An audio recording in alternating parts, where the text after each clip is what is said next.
Hare Krishna. Just give me a minute. Let me just gather everything.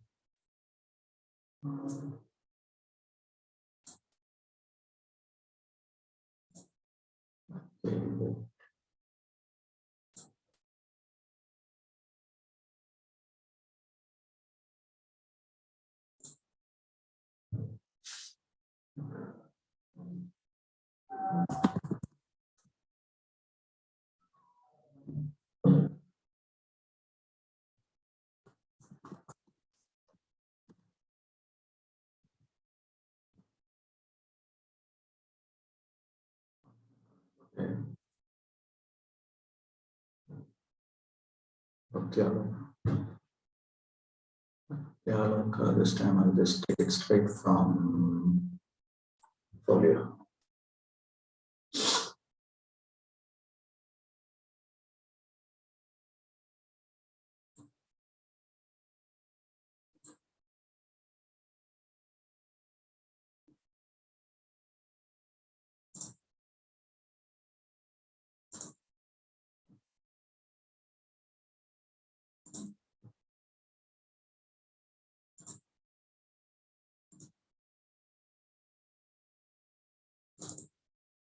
Okay, this is where we are.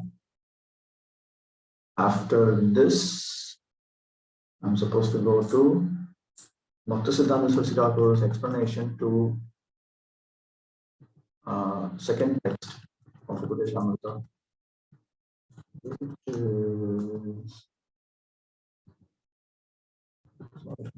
is still okay. Upadeshamrita.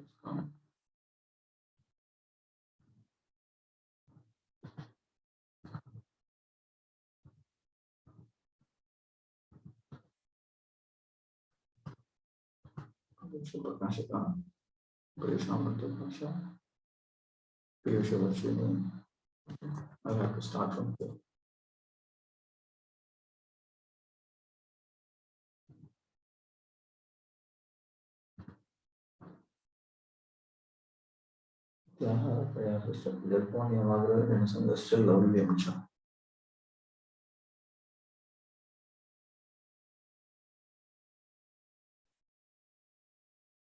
But I thought I dealt with this. Yes, Kalyanta Kudur also. I read out.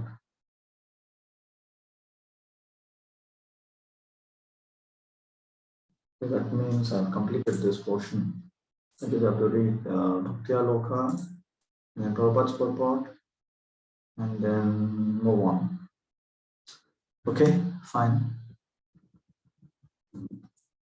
Laulya. The meaning of the word laulya is restlessness, greed, and desire. Restlessness is of two kinds: restlessness of the mind and restlessness of the intelligence. The chitta or mind has the propensity for following the dictates of the senses. When the mind follows the dictates of the senses and becomes absorbed in a particular subject, attachment or aversion arise. Therefore, restlessness of the mind is of two types: restlessness due to attachment and restlessness due to aversion. In Bhagavad Gita, it is said, Indriyanam hicharatam yanmanonu vidhiyate tatasya harati pragyam vayurnavam vivam bhrasi. As a strong wind sweeps away a boat on the water, even one of the roaming senses on which the mind focuses it can carry away a man's intelligence.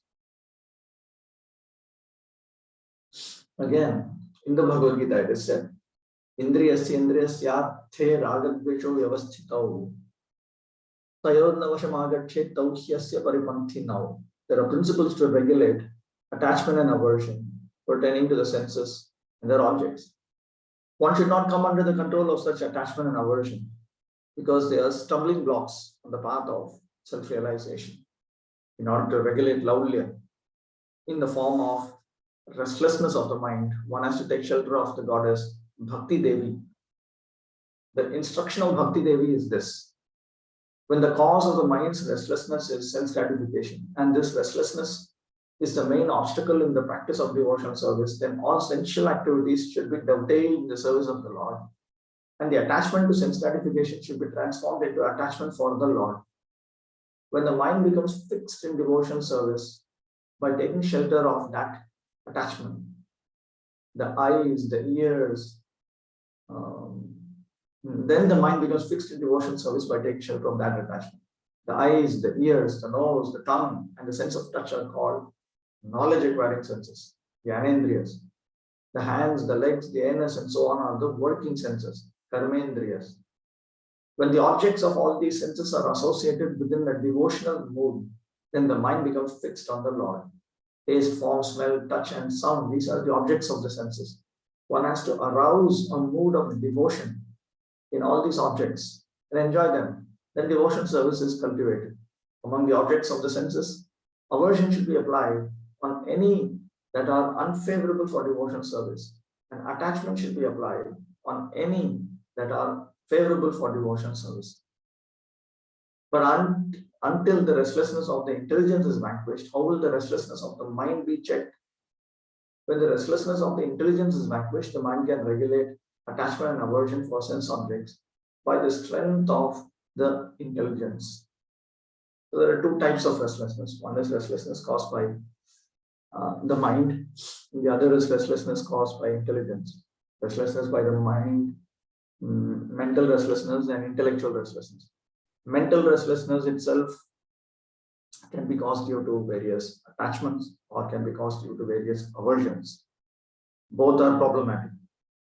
And the idea is that we should ensure that we are not, when we try to progress in chanting, when we try to progress in devotional service to Krishna from Shraddha to Prema, we should not be disoriented by our material attachments or our material aversions.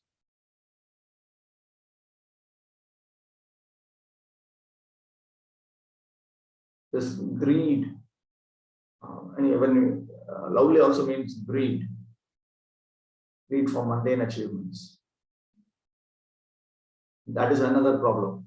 That is another problem. That is also actually an effect of the restlessness of the mind only. It's a major difficulty that many devotees experience. When we take to Krishna consciousness, when we have any motive other than to progress in Krishna consciousness, that becomes a serious issue. In fact, it becomes so serious an issue that you actually slow down in your Krishna consciousness. By slow, I mean really slow, very, very slow. In order to explain that, let me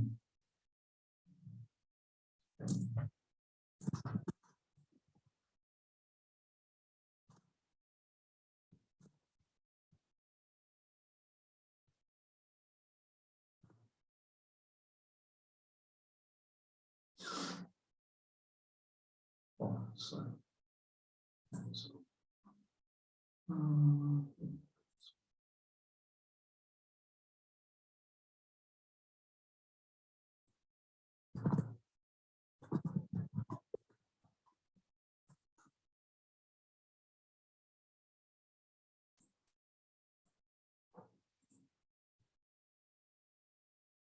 We know in Bhagavad Gita, it's described that there are 4 kinds of pious souls who surrender unto Krishna, who come to the point of devotion service into Krishna's lotus feet.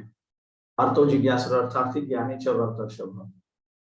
The distressed soul, the one who is inquisitive, the one who is hankering for wealth, and the one in knowledge.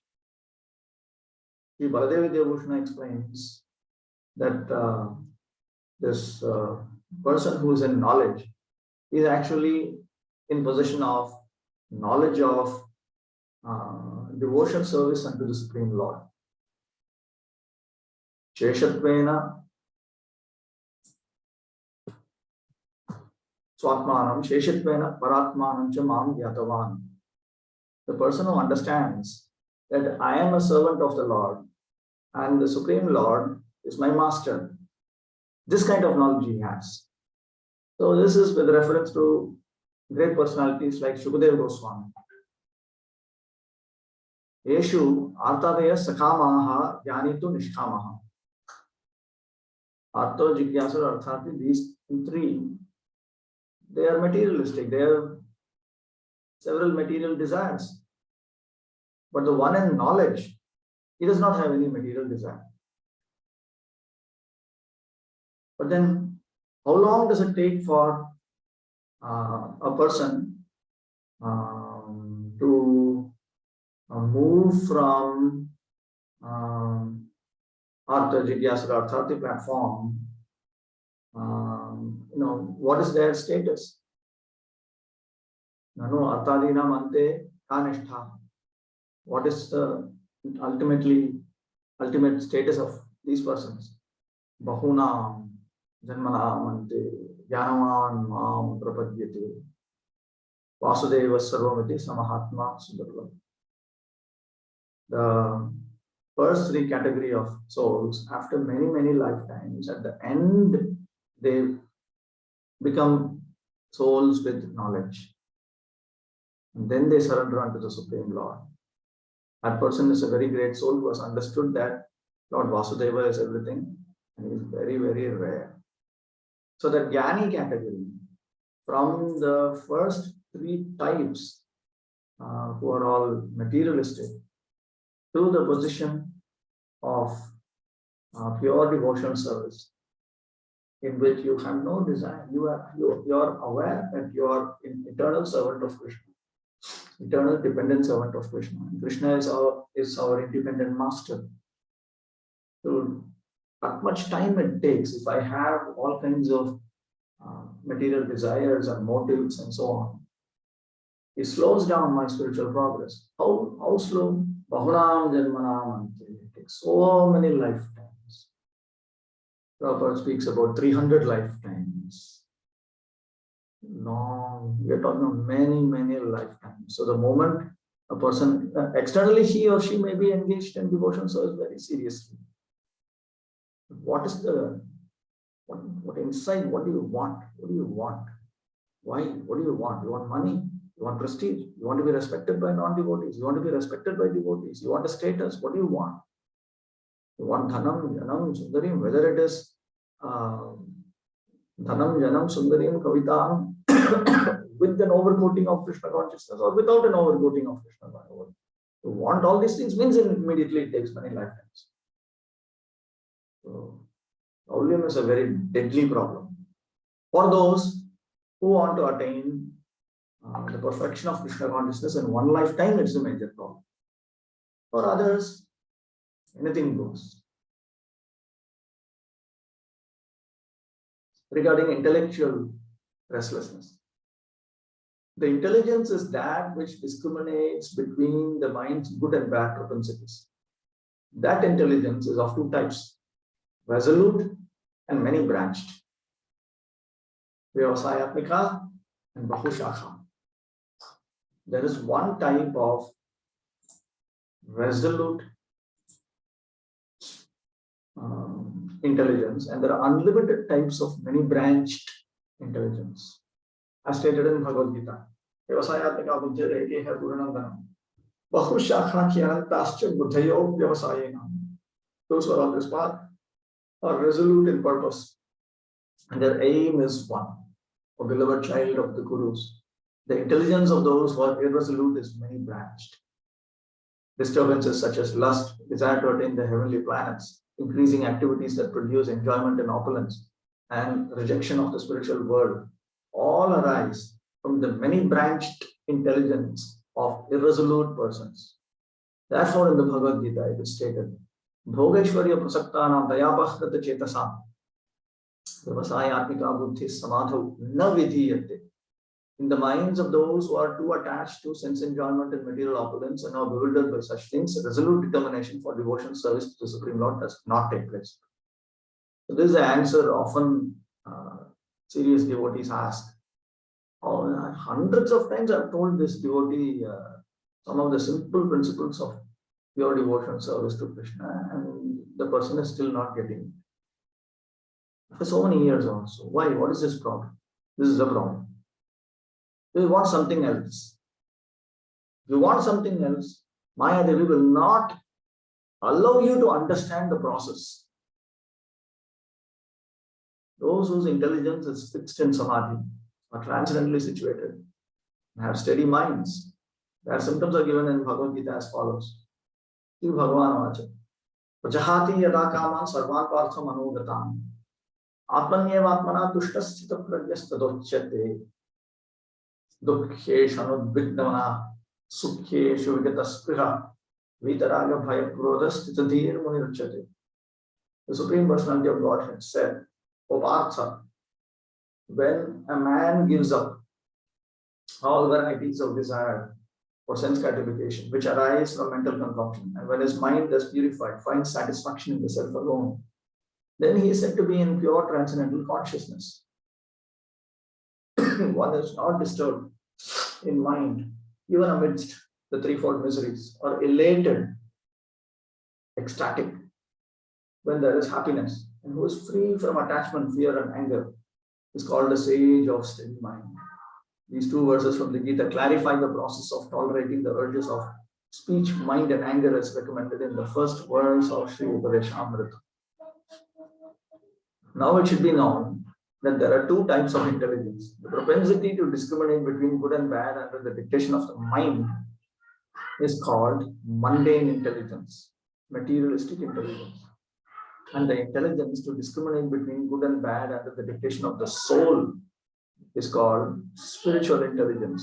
That is why in the Bhagavad Gita it is said, Indriyani paranyahu, Indriyebhya param manaha, manasastu parabuddhe, yo buddhe paratastu saha. The working senses are superior to dull matter. Mind is higher than the senses. Intelligence is still higher than the mind. And he, the soul, is even higher than the intelligence.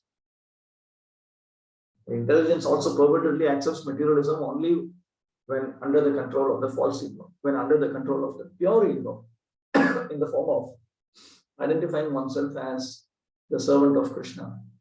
The intelligence is always naturally pure. Therefore, the Vedas establish that the knower of the body is intelligent.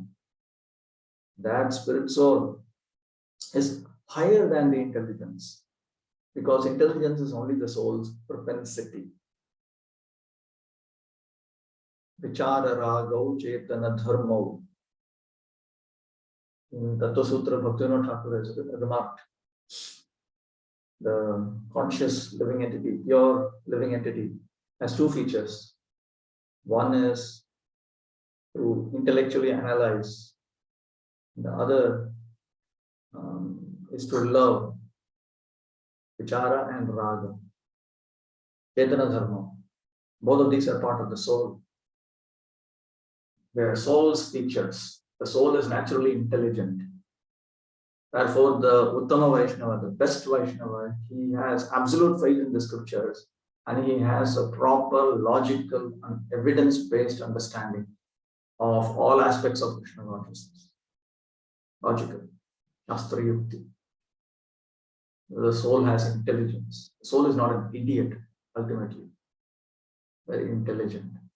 Intelligent means to think properly in terms of evidence, in terms of proper premise, conclusion, proper,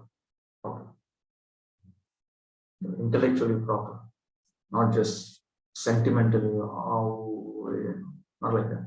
They have knowledge. That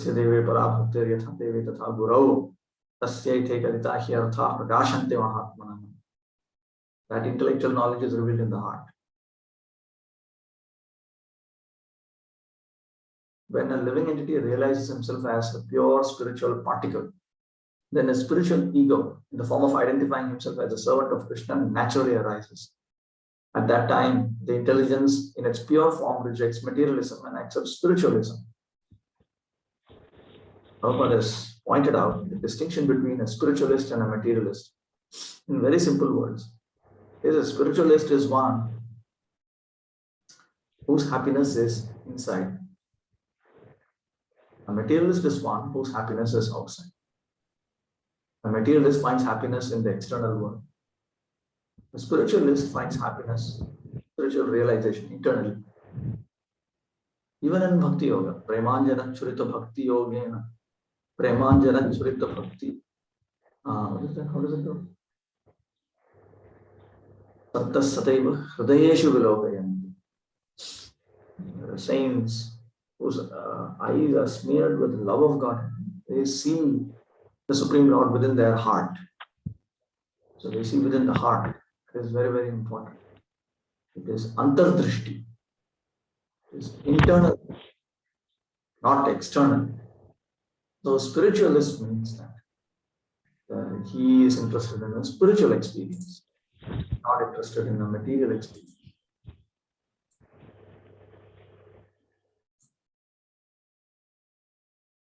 At that time, a living entity has no desire other than the service of Krishna, and he rejects material desires as insignificant. In this position, the living entity is known as Sthita Pragya, transcendently situated, or Sthita Dhi, steady-minded. Being empowered by spiritual potency, the intelligence then becomes steady and controls the mind and heart by regulating them. There's nothing great about the heart. The heart is just the stupid mind. Near Hridayaman, Morman Vrindavan. Once Lord Chaitanya Mahaprabhu, he was explaining the hearts of the conditioned souls are just their minds. But my heart is Vrindavan, the spiritual world of Vrindavan. So for conditioned souls, our hearts are just a mind. It's just mind. So I never say, listen to your heart. I never say things like that. No, never listen to your mind and get mental. Listen to Krishna. Confirm it from Krishna's external representatives, the spiritual master, other representatives of Krishna. Carry out Krishna's instructions as coming out through them. And verify whether you are attaining the result that you are supposed to attain by following those instructions. Then the mind, under the direction of the intelligence, controls the senses by regulating them. And a favorable mood for devotional service manifests in the sense objects. Indriyasyarthe. This is called Indriya Nigraha, controlling the senses in devotional service. In other words, when we execute devotional service properly, carefully, we increase our chanting, we do whatever is needed to keep away from offenses, all kinds of offenses. Even to offend a non-devotee is actually a sinful activity. The instruction Prabhupada has given is hate the sin, don't hate the sinner. But if we hate the sin and we hate the sinner also, then it becomes offensive. So when we get into situations like that, it is best to wind up, keep away from such situations. But when we progress in Krishna consciousness, our mind and senses themselves become attuned to that, and they start liking this way of engagement in Krishna consciousness. When you don't sleep early, you then have a problem with that. When you don't wake up for Mangalarati, you become unhappy. On the other hand, when you attend Mangalarati, you become happy.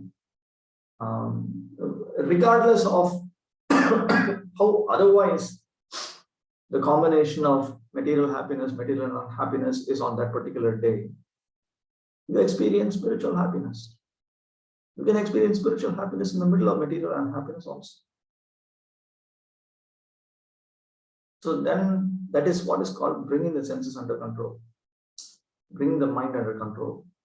The mind and senses get trained to like the activities of Krishna consciousness when we subject them to a routine, a regulation. That is why Prabhupada has given us temples, he has given us a program.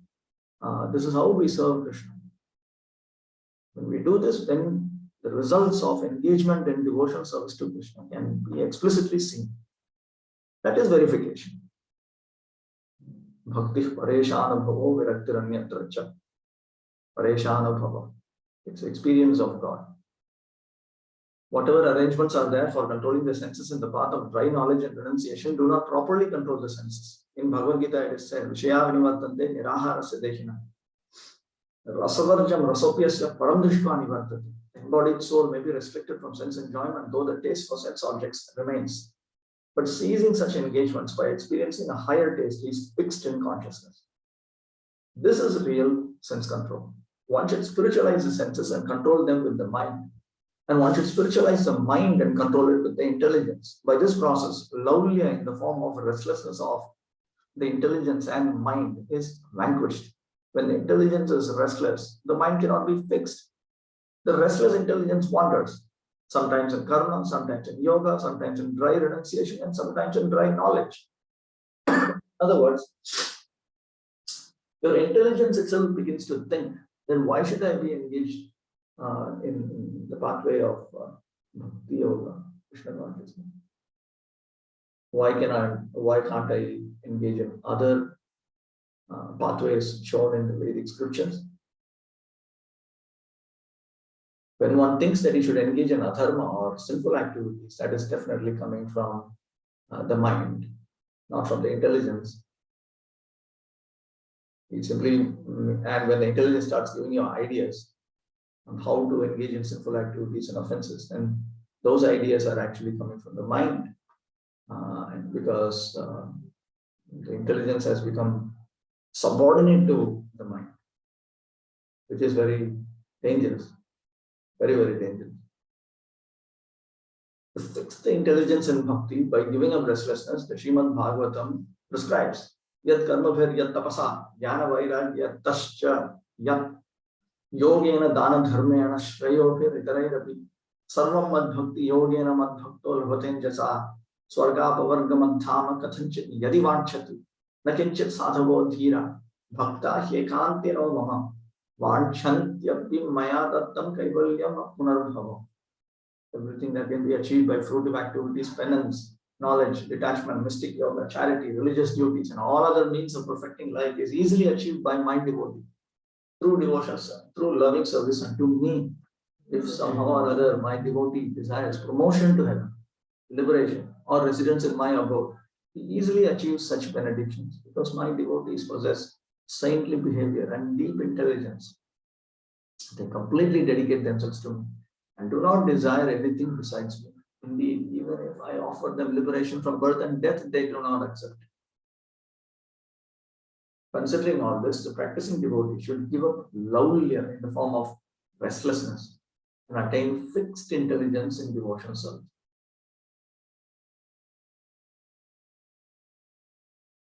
It is not at all enough to think that my primary duty in life is to engage in devotional service to Krishna. We should rather understand our only duty in life is to serve Krishna. Everything has to converge into that point. Everything has to converge into that point. All I need to do is carry out Krishna's instructions to engage in Shravanam, Kirtanam, Vishnu, Smaranam, Pada Sevanam, Archanam, Vandanam, Dasyam, Sakhyam, Atmanivedam. Manmana Bhava Madbhakto Madhyaji Mam Namaskuru. Full stop. That's all. Nothing else in my life. That is Vyavasaya Atmika. Fixed intelligence. I need to come to that point. There's no question of me touching adharma in the form of sinful activity or offenses. Namaparad. There is no question of me engaging in the activities, my material duties, and so on. I don't even have time for activities which enhance the mode of goodness.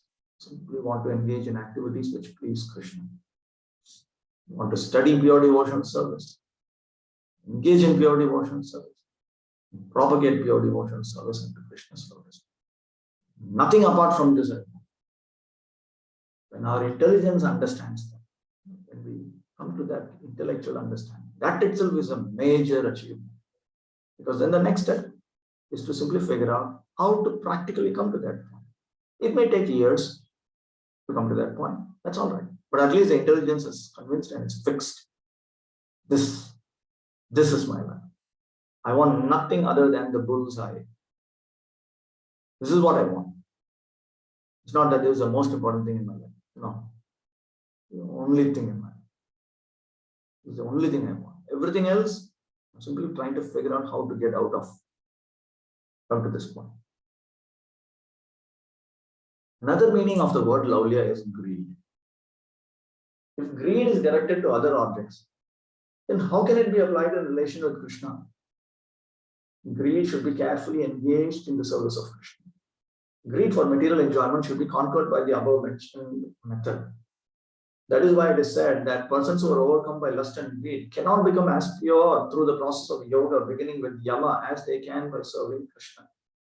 As stated in the Srimad Bhagavatam, Yamadi per yoga pathai, kamalobha atobuhu, mukunda sevaya yadvat tathatma dha nashamyati. It is true that by practicing restraint of the senses by the yoga system, one can get relief from the disturbances of desire and lust. But this is not sufficient to give satisfaction to the soul. For this, satisfaction is derived from devotional service to the personality of God. Because Shamo Man Nishtata Buddhe, absorbing the intelligence in me constitutes mental purity. When one fixes his mind, when he fixes his intelligence in Krishna, he uses his intelligence to understand Krishna consciousness and to surrender to Krishna, so to speak, then his mind becomes tranquil, peaceful. By developing greed for Krishna's service, the Vaishnava's service, chanting the holy names, there will be no greed for inferior things. So greed for Krishna's service means the 64 items of devotion service. The Vaishnava's service. Service to the Vaishnavas, service to the spiritual master, service to other Vaishnavas. Then greed to chant the holy names.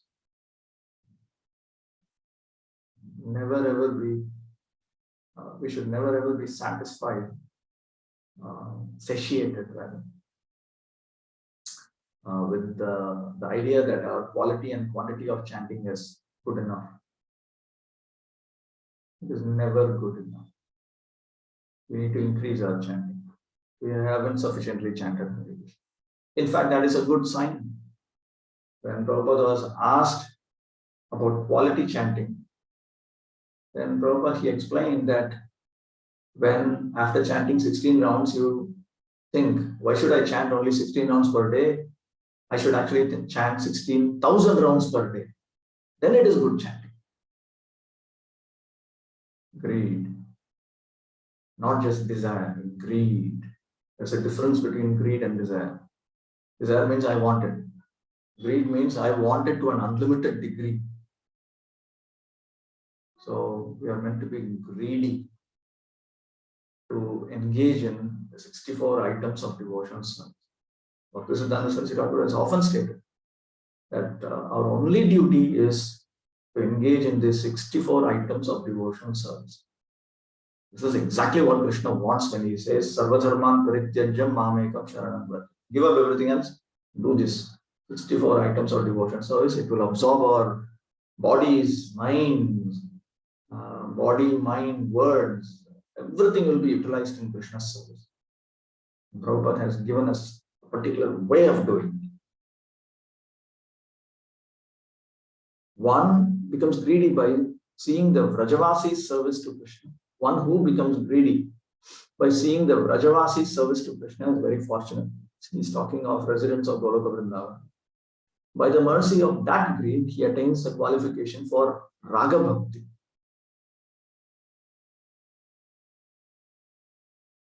In Brihad Bhagavatamrita, there are two parts. We are right now in the first part. In the second part, we'll come across the history of one Gopakumar and one Mathura Brahman, both of whom develop,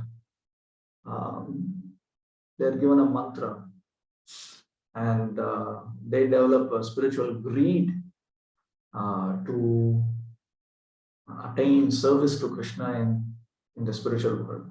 Goloka Vrindavan actually, even though at that time they don't really understand all these details. but it is that greed that pulls them, pulls them, pulls them, pulls them, pulls them. And greed is ever deepening dissatisfaction with the current status of Krishna consciousness.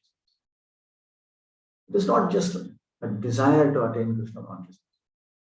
It is greed. This is the great difference between how Krishna consciousness, how Krishna in Goloka Vrindavan is served by Krishna's devotees, and how he served in Vaikuntha or in the heavenly planets. In the heavenly planets also, the demigods, they are devotees. And higher than that also, there are sages in the upper half of the universe. They are also devotees, greater devotees in fact, up to Brahmaloka. And beyond that is Vaikuntha. There are different grades of Vaikuntha also. And in Brihad Bhagavatamrita, we learn how they are all very much desirous of pleasing Krishna. But in Goloka Vrindavan, it's more than just desire. Greed. Greed. It's like you close your eyes and you run. Don't. Simply want to make Krishna happy. So, when one develops this kind of a desire, then that is called Raga Bhakti. Raga Bhakti does not mean that I want to give up everything and go somewhere and sit and chant. Not necessarily. Because I may want to sit and chant in order to become famous, in order to attain Dhanam, Janam, Sundaryam, all kinds of silly, stupid ideas I might have. That is not the idea. I want to engage in the 64 items of devotional service, or as Krishna will inspire. Shakti Guru himself will inspire us to engage in particular forms of devotional service in order to please the spiritual master, the devotees, and Krishna himself. Filled with the greed. This is what I want. Initially, this is what you want. Then this is what you hanker for. Then this is what you cannot be without. When you give up everything in your life, no consideration of who will take care of what is this who will take care. One has direct experiential verification from Krishna, confirmed by Krishna's external representatives also. Then progress, rapid. So all that will come in Brihad Bhagavatamrita. The sort of devotional service that is engaged in by residents of Goloka Vrindavan is called Ragatmika Bhakti. And when one develops an ambition to please Krishna to that degree of purity and to do everything within my capacity, of course, as presented within the boundary of the 64 items of devotional service. The 64 items is the same. If you execute it with such greed, then it assumes the name Raganuga Sadhana Bhakti. Same 64 items, if you are executing it simply because it is my duty, then the same Sadhana Bhakti is called Vaidhi Sadhana Bhakti. It is only the motive that gives that Sadhana Bhakti, the 64 items of Sadhana Bhakti, a different name. It's not that the activities are different. Activity is same only. Here you do 9 types of devotion, so there also you do 9 types of. Everything is same actually, almost. For all practical purposes, they're all same only. One's material greed is vanquished in proportion to the development of greed for Ragatmika service. If one has greed for nice foodstuffs, drinks, sleeping, smoking, and drinking wine, then one's devotion diminishes. Greed for wine, wealth, and women is most contrary to devotional principles. Those who have a desire for attaining pure devotional service should carefully give up such things.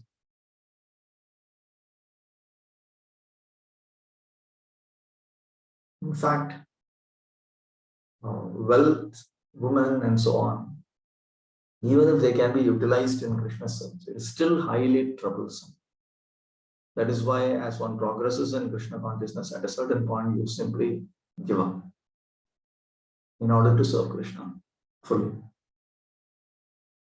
Whether for auspicious things or sinful things, greed for anything not related to Krishna is most despicable. Greed only in relation to Krishna is a cause of all auspiciousness. The greed attained by the Mahajanas for topics of Krishna is mentioned in Srimad Bhagavatam as follows. Vayantuna vitrupyam uttama shloka vitrame Yet Srinvatam Rasa Jnanam Swadu Swadu Pade Pade. We never tire of hearing the transcendental pastimes of the personality of Godhead, who is glorified by hymns and prayers. Those who have developed a taste for transcendental relationships with Him relish hearing of His pastimes at every moment. So this is greed. They want more, more, more, more, more. Another name for greed in relation to Krishna is adar or respect. We will discuss this in detail later. Another meaning of Laulya is desire. Desires are of two types. Desire for material enjoyment, desire for liberation. Unless one gives up these two types of desire, one cannot practice devotional service. One cannot practice devotional service and experience the benefits of devotional service the way it has been set out by Srila Rupa Goswami. Srila Rupa Goswami has written in the Bhakti Rasamrita Sindhu, Bhakti Mukti Spriha Yavat Pishachi Hridivartate Tavad Bhakti Sukhasyatra Katham Abhyudayo Bhavet. The material desire to enjoy the material world and the desire to become liberated from material bondage are considered to be two witches, and they haunt one like ghosts. As long as these witches remain within the heart, how can one feel transcendental bliss? As long as these two witches remain in the heart, there is no possibility of enjoying the transcendental bliss of devotional service. Therefore, association is very important. If I engage in dadati pratigyanati bhukyamakhyati prichati bhunte bhojete chaiva shadvidham priti lakshanam with those who have desires to enjoy, then those desires will, first of all, they will enter my heart. They will sit in my mind like a virus. They will start growing. And then, even if with great difficulty, I remove them from my subtle body, because I'm again engaging in loving association with persons who have them, again they will come back. There are two types of material enjoyments, worldly and heavenly. Wealth, women, children, opulences, kingdom, victory, good food, good sleep, associating with women for sense enjoyment, good birth and other pleasures are all worldly enjoyments. That means enjoyments that you can experience in this very life. Going to heaven and drinking nectar there, as well as sense gratification, free of old age, are all heavenly enjoyments. When one engages in greatly pious activities, then one will be able to experience this. So you have ordinary material happiness that you can enjoy in this life. And then there are extraordinary forms of material enjoyment for which you need to have a lot of pious credits. When the heart is filled with the desire to enjoy, one cannot selflessly worship Krishna. Therefore, unless the desire for enjoyment is completely uprooted from the heart, one's progress in devotion service will be obstructed. In this regard, there is one thing to be said. If all these material enjoyments are favorable to devotion service, then householders can accept them without sin. In that case, all these enjoyments are not called enjoyments, but rather they are means of progress in a devotee's life. Srimad Bhagavatam has stated, Dharmasya hyapavadyasya narthorthayopa kalpate narthasya dharmaikantasya kamolabhaya hismutaha kamasya nendriya pritir labho jiveta yavata jivasya tattva jigyasa nartho yascheha karma. All occupational engagements are certainly meant for ultimate liberation. They should never be performed for material gain. Furthermore, according to sages, one who is engaged in the ultimate occupational service should never use material gain to cultivate sense gratification. Life's desires should never be directed towards sense gratification. One should desire only a healthy life or self-preservation, since a human being is meant for inquiry about the absolute truth. Nothing else should be the goal of one's works. Another name of dharma or occupational service is Yukta Vairagya. In other words, when the scripture says that you must only engage in dharma, it means you should follow the guidelines for Yukta Vairagya as set out by Rupa Goswami. Rupa Goswami's point about Yukta Vairagya is identical with the scriptural injunction that we should never touch adharma and we should only engage in activities of dharma. Desire for liberation must be rejected. There are 5 types of liberation, namely Salokya, living on the same planet, Sarshti, having the same opulence, Samipya, to be a personal associate, Sarupya, having the same bodily features, and Sayujya, oneness. Sayujya, liberation in the form of merging with the Lord, is hated by the practitioner of devotion service. Although Salokya, Sashti, Samipya, and Sarupya are devoid of the desire for enjoyment, still they are undesirable. As soon as a living entity becomes free from material bondage by the strength of devotion, he immediately attains liberation. That liberation, however, is not the principal fruit of bhakti. The pure love for Krishna attained by liberated souls is the principal fruit of sadhana bhakti. In this regard, the statement of Sri Sarvabhauma Bhattacharya is appropriate. From Chaitanya Charitamrita, Salokyadi chari jodi hoy seva dwar, tobu padachid bhakta kore angikar. Sayujya shunite bhakter hoy ghrina bhoy, narak vanchhoye tobu sayujya na loy. Brahmeshware sayujya duito prakar, Brahma sayujya hoiti Ishwar sayujya dikar. If there is a chance to serve the Supreme Personality of Godhead, a pure devotee sometimes accepts the Salokya, Sarupya, Samipya, or Sashti forms of liberation, but never Sayujya. A pure devotee does not like even to hear about Sayujya Mukti, which inspires him with fear and hatred. Indeed, the pure devotee would rather go to hell than merge into the effulgence of the Lord. There are 2 kinds of Sayujya Mukti: merging into the Brahman effulgence and merging into the personal body of the Lord. Merging into the Lord's body is even more abominable than merging into his effulgence. The purport is that the liberation of a devotee in the form of freedom from bondage is easily attained by the will of Krishna. That is why one should not pollute his endeavor for devotion service with desires. It is the essential duty of the practicing devotee to carefully give up materialistic lavulya.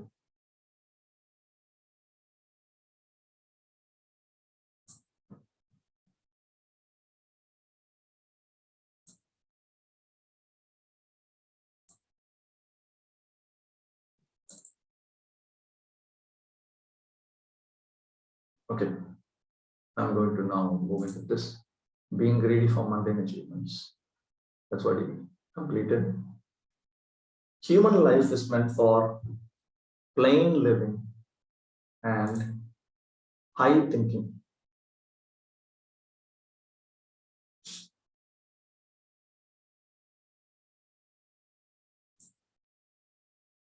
Since all conditioned living beings are under the control of the Lord's third energy, this material world is designed so that one is obliged to work.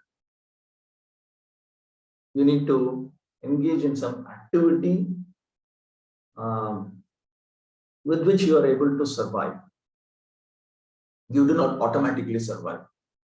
This material world is designed in such a manner that you have to do something in order to survive. Why even say that? Because in the spiritual world, you don't need to work to survive. You don't need to do that. So to contrast it, is stated like this here. The Supreme Personality of Godhead has 3 primary energies or potencies. The first is called Antaranga Shakti, or the internal potency. The second is called Tatastha Shakti, or the marginal potency. The third is called Bahiranga Shakti, or the external potency. The living entities constitute the marginal potency, and they are situated between the internal and external potencies. Being subordinate as eternal servants of the Supreme Personality of Godhead, the Jivatmas, or atomic living entities, must remain under the control of either the internal or external potency. When they are under the control of the internal potency, they display their natural constitutional activity, namely constant engagement in the devotional service of the Lord. This is stated in the Bhagavad Gita. Mahatmanastu Mahapartha Daivim Prakritim Ashitaha Bhajanti Manaso Gyatva Bhutadim Avyayam Uthanaf Pratha. Those who are not deluded, the great souls, are under the protection of the divine nature. They are fully engaged in devotional service because they know me as the Supreme Personality of Godhead, original and inexhaustible.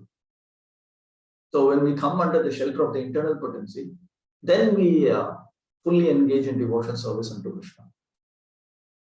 We do not, when I am under the shelter of the internal potency of Krishna, then I do not think that full-fledged engagement in Krishna consciousness is a highly impractical idea. Because I am already under the shelter of Krishna's internal potency.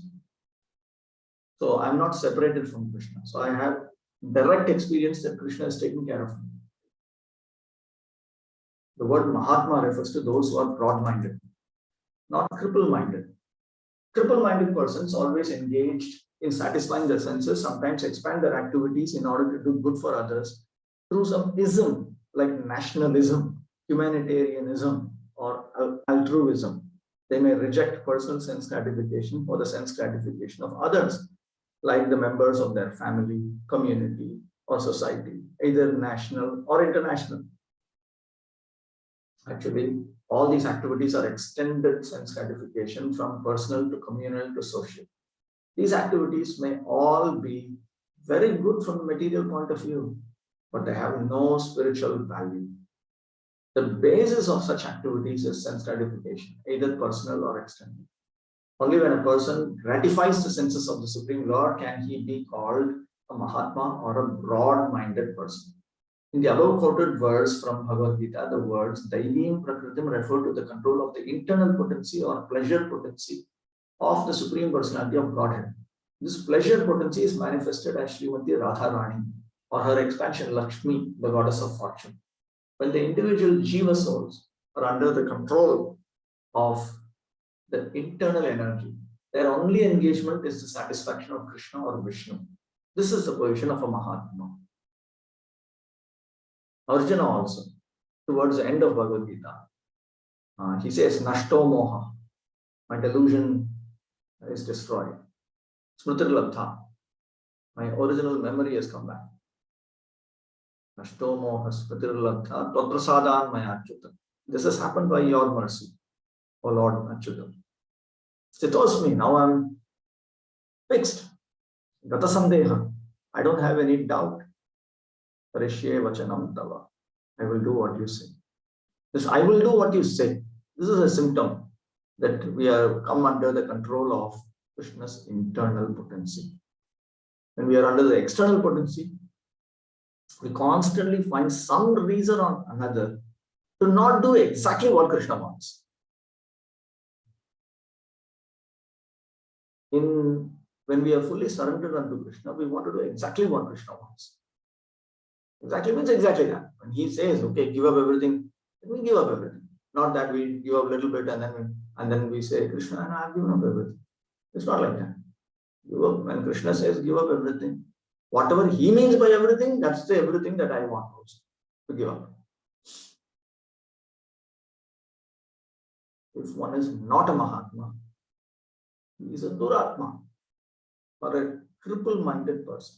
Such mentally crippled Duratmas are put under the control of the Lord's external potency, Mahamaya. Indeed, all living entities within this material world are under the control of Mahamaya, whose business is to subject them to the influence of threefold miseries. Adi Daivika Klesh, sufferings caused by the demigods such as droughts, earthquakes, and storms, include all kinds of pandemics and everything. Adi Bhautika Klesh, sufferings caused by other living entities like insects or enemies. And Adhyatmika Klesh, sufferings caused by one's own body and mind, such as physical and mental infirmities. Dayohutatma Hetava, that's from Bhagavatam. The conditioned soul subjected to these three miseries by the control of the external energy suffer various difficulties. The main problem confronting the conditioned souls is the repetition of birth, old age, disease, and death. This is the main problem. Then you also have some side problems. But these are the main problems. In the material world, one has to work for the maintenance of the body and soul. But how can one perform such work in a way that is favorable for the execution of Krishna consciousness? Everyone requires possessions such as food grains, clothing, money, and other things necessary for the maintenance of the body, but one should not collect more than necessary for his actual basic needs. If this natural principle is followed, there will be no difficulty in maintaining the body. If I carry out the instructions of Rupa Goswami as set out in the first verse and as explained by Bhaktivinoda Thakur, Bhaktisiddhanta Saraswati Thakur, and Prabhupada, then it will become capable. It will become possible for, I will become capable of carrying out the instructions that are indicated in the second verse. If I don't carry out the instructions of the first verse, then when I read something like this, that I should not collect more than necessary for my actual basic need, it will simply go above my head and I'll say this is highly impractical in today's world. It is highly practical in yesterday's world, today's world, tomorrow's world also. Always, past, present, and future. If we have brought our mind and senses under control according to the instructions set out in the previous verse. Most of our difficulties are because we are not doing first things first. According to nature's arrangement, living entities lower on the evolutionary scale do not eat or collect more than necessary. Consequently, in the animal kingdom, there is generally no economic problem or scarcity of necessities. If a bag of rice is placed in a public place, birds will come to eat a few grains and go away. A human being, however, will take away the whole bag. He will eat all his stomach can hold and then try to keep the rest in storage. According to the scriptures, this collecting of more than necessary, atyahara, is prohibited.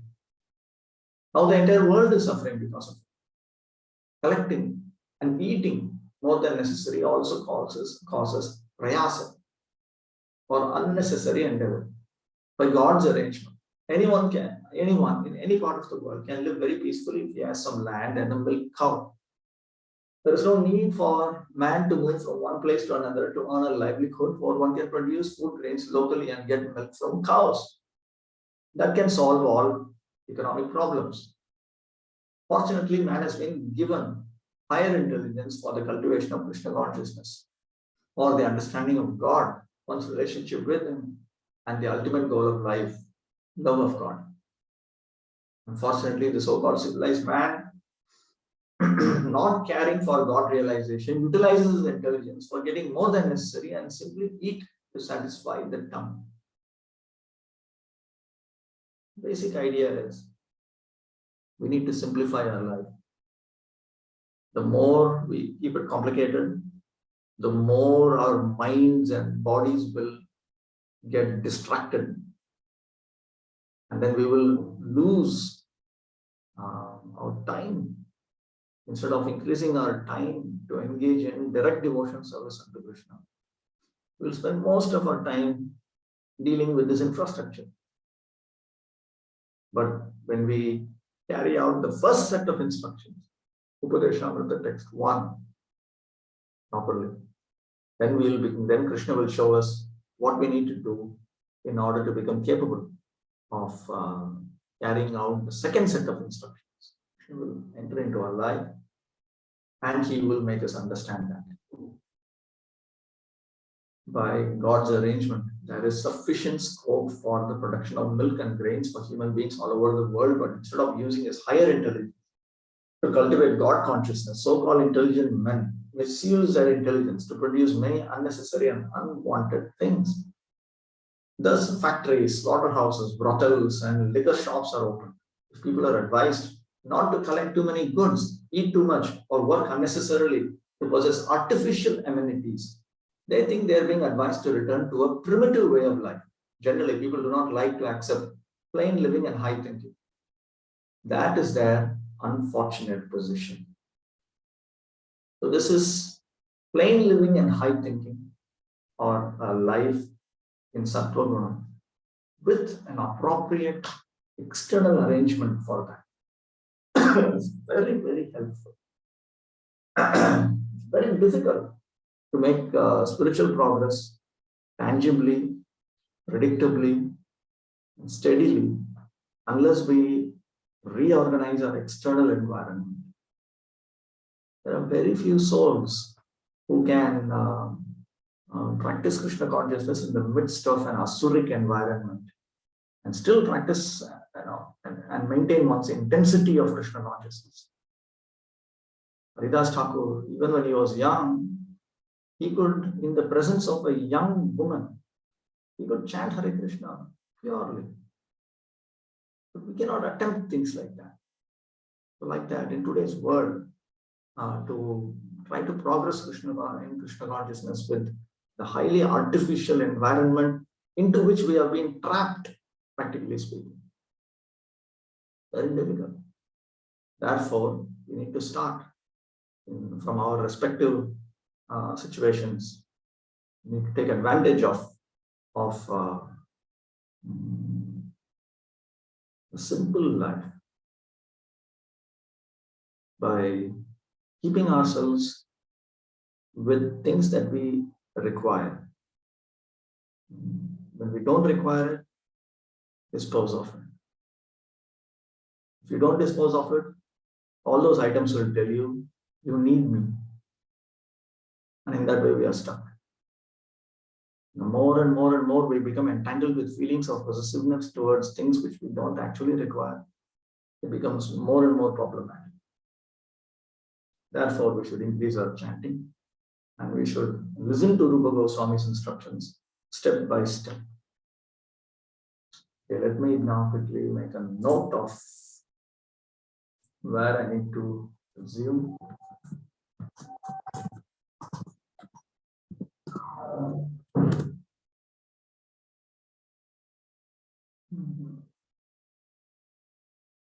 Yes. Yeah, I'm just going to make another note. 9th, 16th of January.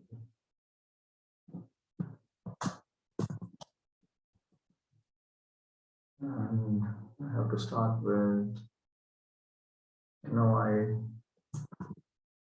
2 purport.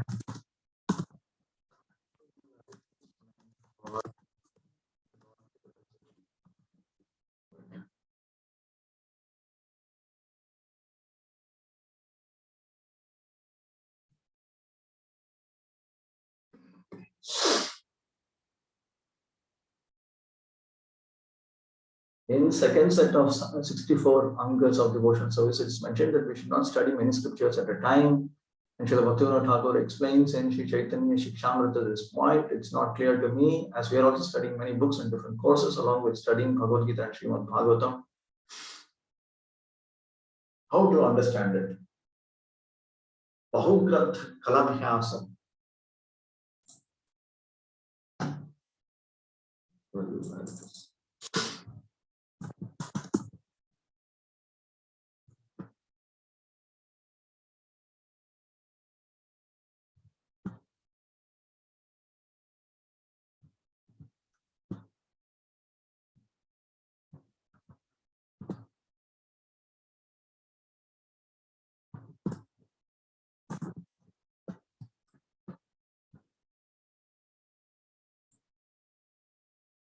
This is the actual injunction. Bahugranth Kalabhyasa Vyakyavada Varjana. Which means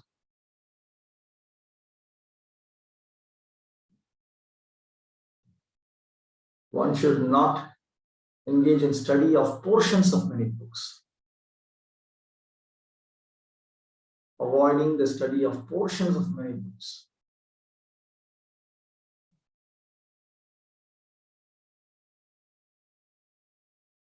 Which is how Prabhupada has summarized this as.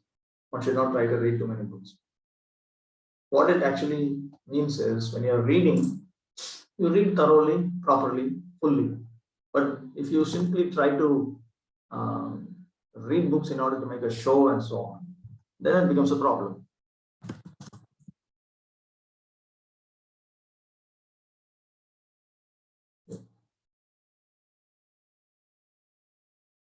Similarly, a bona fide spiritual master has no business reading many books simply to show his proficiency or to get popularity by lecturing in different places. One should avoid all these things.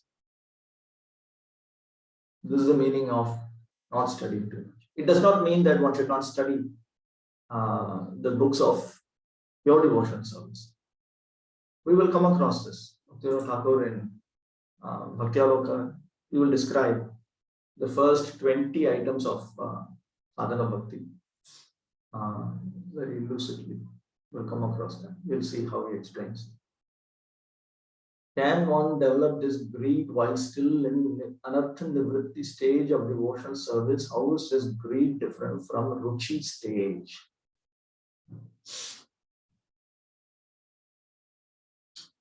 In Raghavartma Chandrika, Vishwanath Chakravarti Thakur has explained that one might develop the greed for, first of all, this spiritual greed to please Krishna and Goloka Vrindavan has to be given by Krishna himself or an associate of Krishna.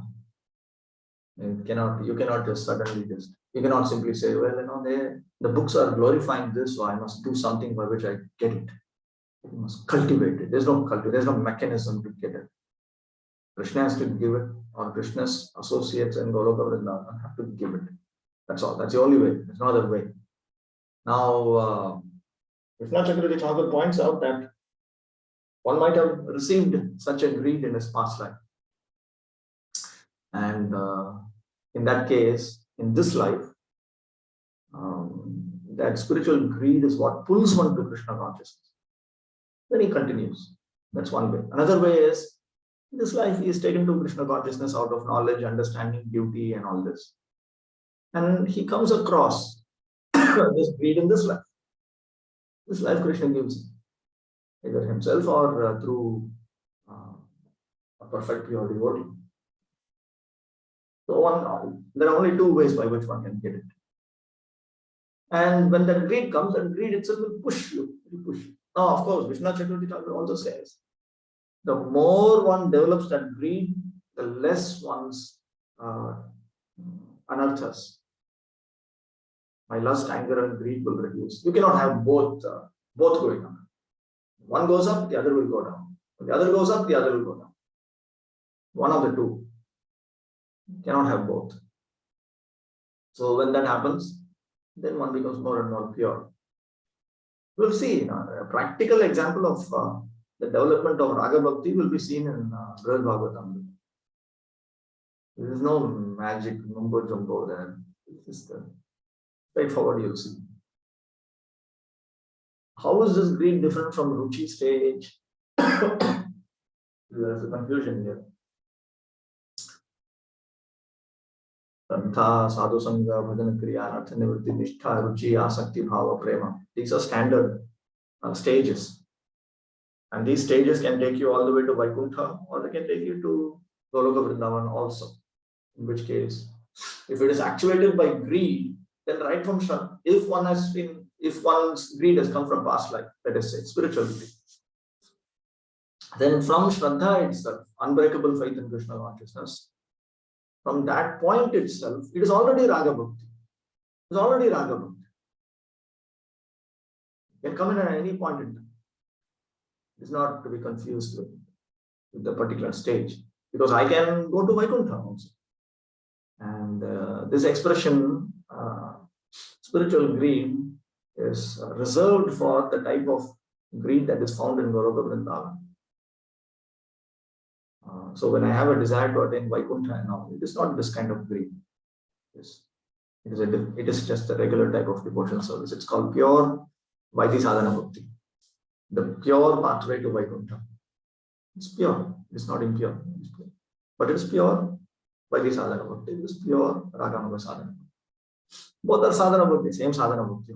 It's not that in Raganuga Sadhana Bhakti you start doing something else. There also you engage in Panchanga Bhakti, here also you engage in Panchanga Bhakti. That's all. Only difference is a boost. You're not just satisfied just doing devotion service. You want to throw everything else and you want to fully. And it is more pure also. It is not some fake nonsense. In the name of becoming very interested in pleasing Krishna, you don't think about adharma and so on. There's no question of it. No question of it. A person has a desire for sinful activities, offenses, and all this nonsense, and you can immediately understand this fake. Whether it is of the Vaidhi type or Raga type, in either case it's fake.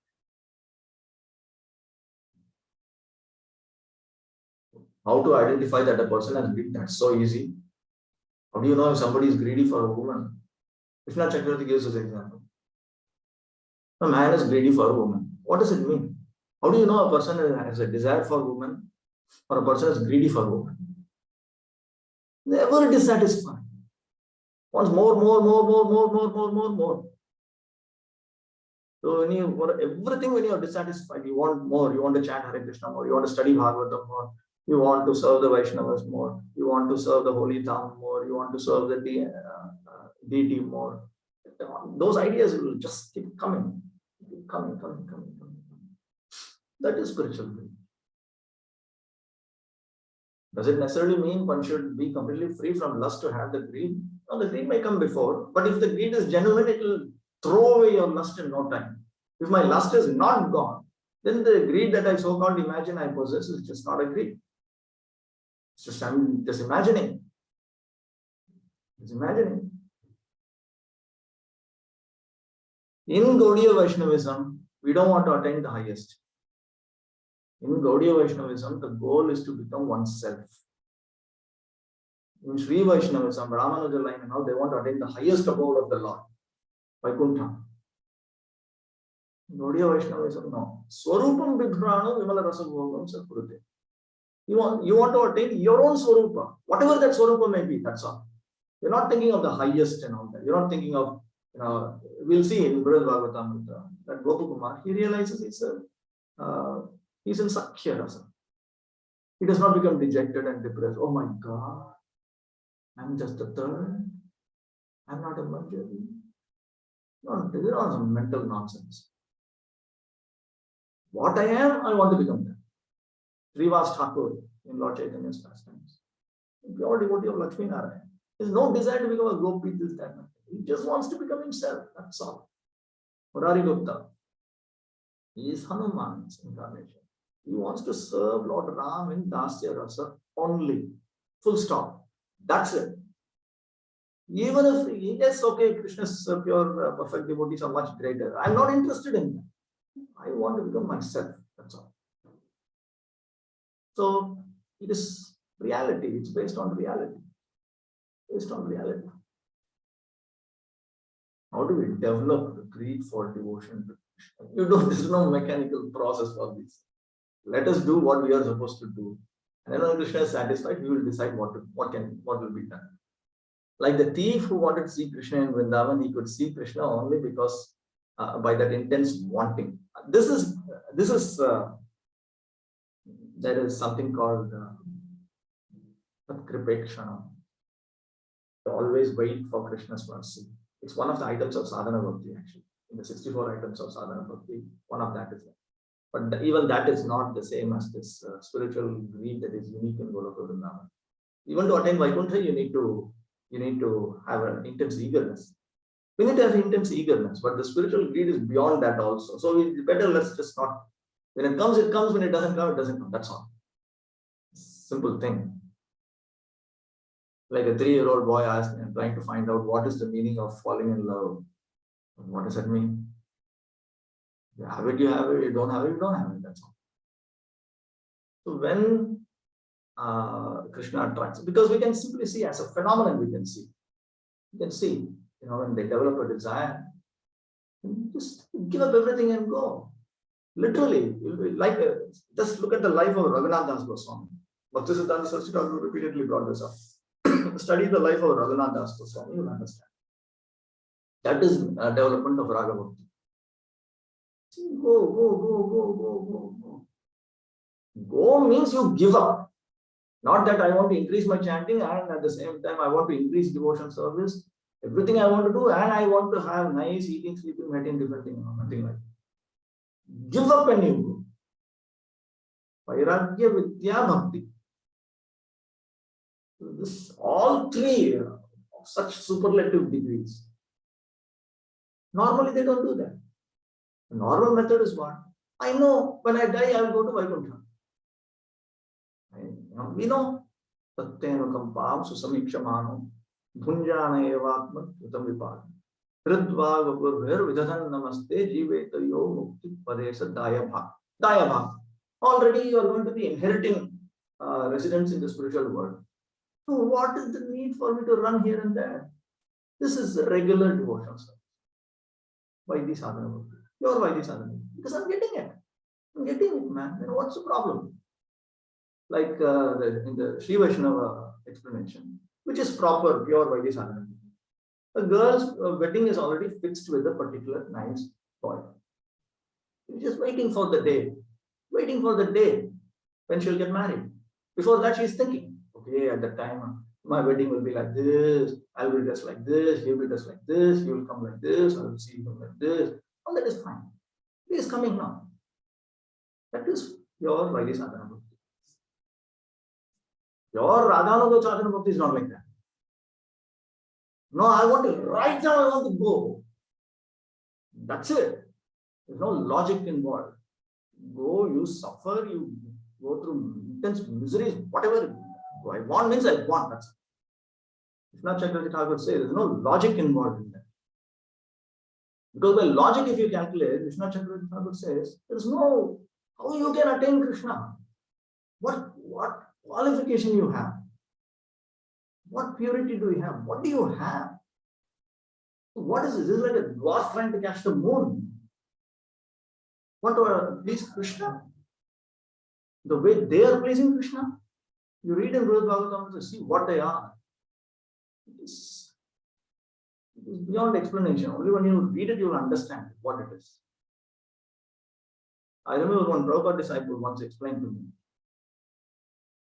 When the Supreme Lord is walking by a hall, there are pillars, and he walks past a pillar.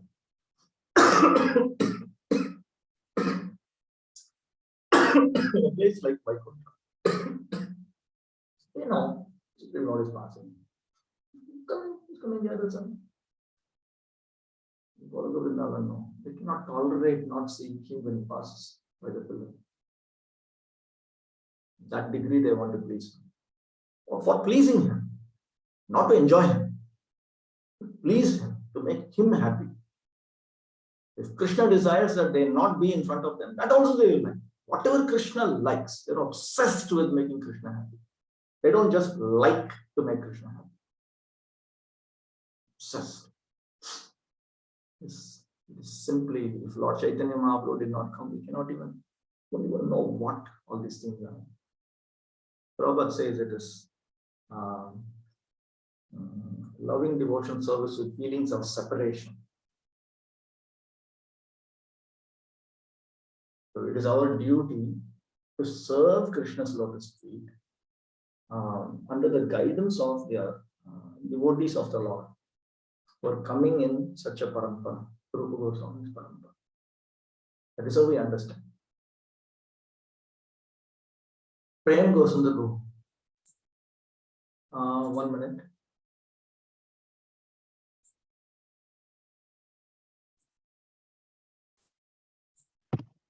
Yes, bro. Hare Krishna, Prabhuji, Dandavat. Prabhuji, you mentioned that in our Gaudiya Vaishnavism, we want to attain only our Swarupa, whereas in the Ramanuja Sampradaya, they aim for the highest destination, that is Vaikuntha. So my question is, whether you are in Ramanuja Sampradaya or in our Sampradaya, they also have a particular Swarupa, right? So by doing that, do they obtain their Swarupa or they go really to the highest destination? No, their Swarupa is, they identify themselves as Indasya, Shantadasya. That is understood. That is both implicit and explicit also. They are very clear about it. They're always clear about it. But still they have a particular swarupa, right? I mean, when they may be only dasya and they may be aiming for some half sakya or something like that, I don't know. Or shanta and aiming for dasya. Their swarupa may be shanta, for example, and they may be aiming for No, Shanta Dasya, Shanta Dasya. That's all together. Service means with the active spiritual body, you need to serve the Supreme Lord in every possible manner, under all circumstances, at all times, all place, all circumstances, in every possible manner. That is their prayer actually. That is why it is Bhaktivinoda Thakur has identified it as pure Vaidhi sadhana. It's pure. It's not impure. It's pure. So then, Prabhuji, my question is that if a person has developed greed or he has got the blessing of Krishna to develop greed, then even by developing greed, let's say in our Gaudiya Vaishnavism, he is going to attain only Swarupa or more than the Swarupa? What is the meaning of more than Swarupa? I am what I am. What is the meaning of more than my Swarupa? Why will I even want it? No, then what is the meaning of developing greed? Developing greed for attaining Swarupa, right? Yeah, but Swarupa and all we'll understand much later on. First of all, one develops a basic idea that this is what I should be engaged in. I should give up everything else. And I should only get this. This is the only thing I should be doing in my life. This is not the best thing I should do in my life. This is the only thing I should be doing in my life.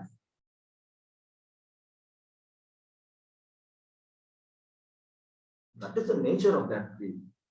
And it manifests everywhere. It manifests in, when I want to understand it, I want to understand these scriptures. Bhagavad Gita, Bhagavatam, Chaitanya Charitamrita, the books of Prabhupada, and so on. Just this clear focus. When I need to apply it in my life, yes, I want to apply it in my own life. And I want to share this with everyone because that is the injunction of Lord Chaitanya Mahaprabhu. I have to do it because it is ordered by Prabhupada and Bhaktisiddhanta Saraswati, both of whom are residents of Gaura. I must do it. This is my only life, and this is what everybody's only life is meant to be. That idea. No question of other, no question of even material. The first thing, in fact, in Gopakumar's history, you'll see. First thing, gives a family life. First thing. First thing. No question of these things. I cannot be sitting at home watching HBO and I'm doing Raganuga Bhakti. Bullshit. Sorry, big shit it is. Crap. It simply means you don't even know what is the Gaudiya conception of Raganuga Sadhana. Not do these things. Throw it away from far. These things, I remember Srimati Mataji, a very elderly Australian bodied Mataji, Vrindavan. She used to, she was in Mayapur before, she would guide us. And she used to say, I remember once somebody asked her, I'm suffering from lust. What is the solution? And she's, she teaches very intense form of devotional service. Intensely you have to engage in all aspects of Krishna consciousness. She would say, that's such an easy thing. What's a big deal? You go before Radha Madhav, you meditate on Lord Madhava's eyebrows. You see, third canto, that's a statement. Very easily, the Supreme Lord's eyebrows can destroy us. So, for her, it was such a simple thing. Simple thing, just solve it in one shot. Of course, you engage in that kind of intensity, it goes away in one shot also. That's what is expected. That's what is expected. When we engage in that kind of devotion, throw everything. This is what it has to be. That's it. That's it. That's it. I know a number of devotees who, took to Krishna consciousness under Prabhupada's banner and were practicing, preaching, doing everything that's required. First time they went to Vrindavan, the Krishna Balram temple. They came to the conclusion, I should not even leave this temple. I should just be here. That's it. Go through the harsh winter, go through the hot summer, but I must just obey Prabhupada's instructions under the guidance of my spiritual master, other Vaishnavas, and progress from Shraddha to Prema. This is the best possible thing. The devotees who come to Mayapur, who think like that, who come to Jagannath Puri, think like that. Where is all this coming from? It's coming from Krishna. Coming from Krishna. It's not that this greed is some rare or something. Within Rupa Goswami's line, it is there. Very much there. But the moment we make it impure, immediately things will retreat. Retreat. Then our material desires will increase.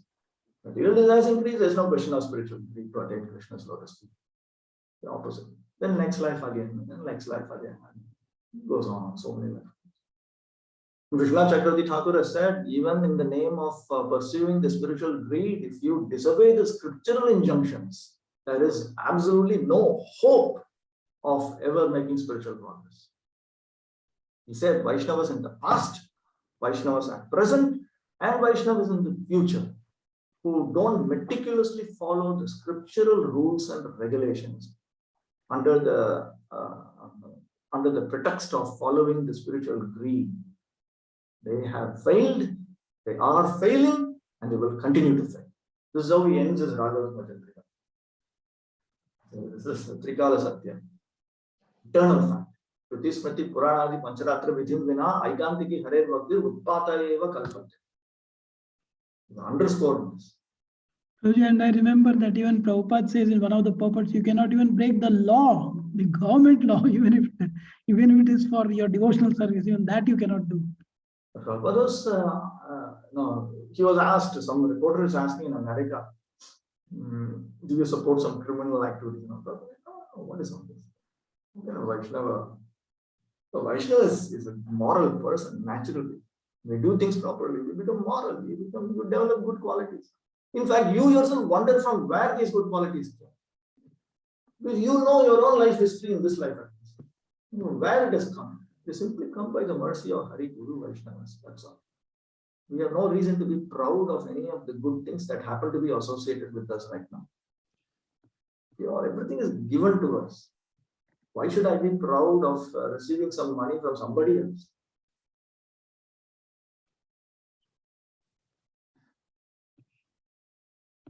What is this? Somebody asked me a question. Oops, I have to check. Okay, anything else? All right, we'll stop with that. If we have any further discussion, we can have it on Telegram.